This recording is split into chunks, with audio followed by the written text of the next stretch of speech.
a gente vai continuar falando sobre fisiologia vegetal e entendendo um pouquinho como que a matéria orgânica, nesse caso, é transportada e começar a falar dos hormônios vegetais. Vamos lá?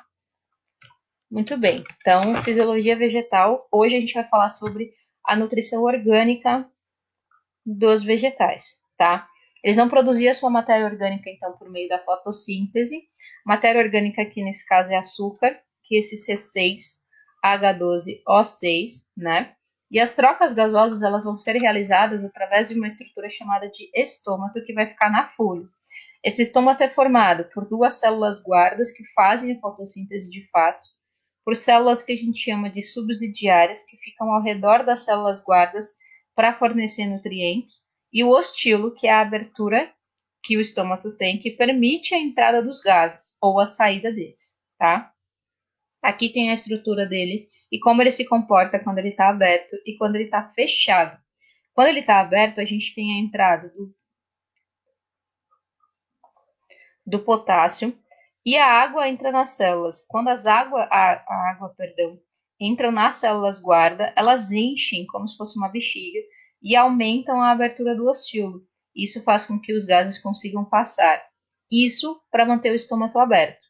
Para manter o estômago fechado, a gente tem a saída do potássio, então ele vai sair, né?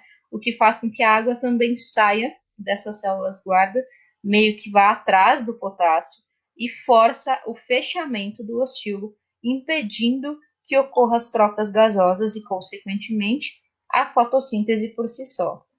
Existem diversos fatores que podem alterar o funcionamento do estômago, tá? A gente vai citar três aqui que são os mais comuns, digamos assim.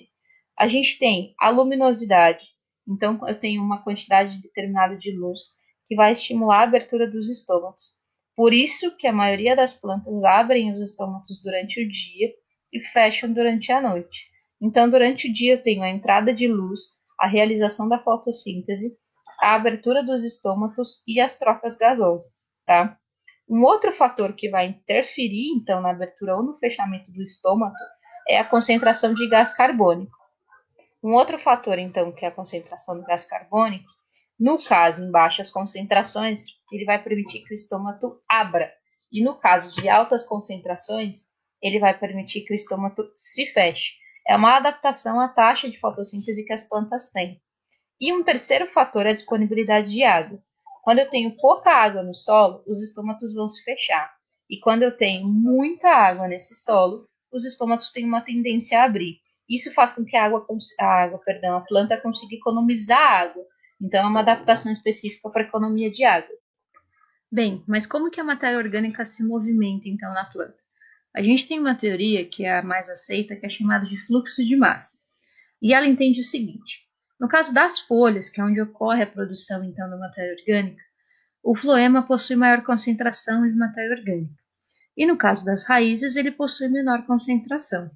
E a água vai passar pelo xilema para o floema, onde existe maior concentração de matéria orgânica. Quando isso acontece, a água empurra as moléculas orgânicas para baixo, digamos assim, que será o destino onde ela vai ser então aproveitada ou transportada. Então, por força, né, que a água exerce, a matéria orgânica acaba descendo, saindo da folha e chegando a outros órgãos da planta. Essa teoria, então, ela fica conhecida como teoria do fluxo de massa e é a teoria mais aceita até então, beleza?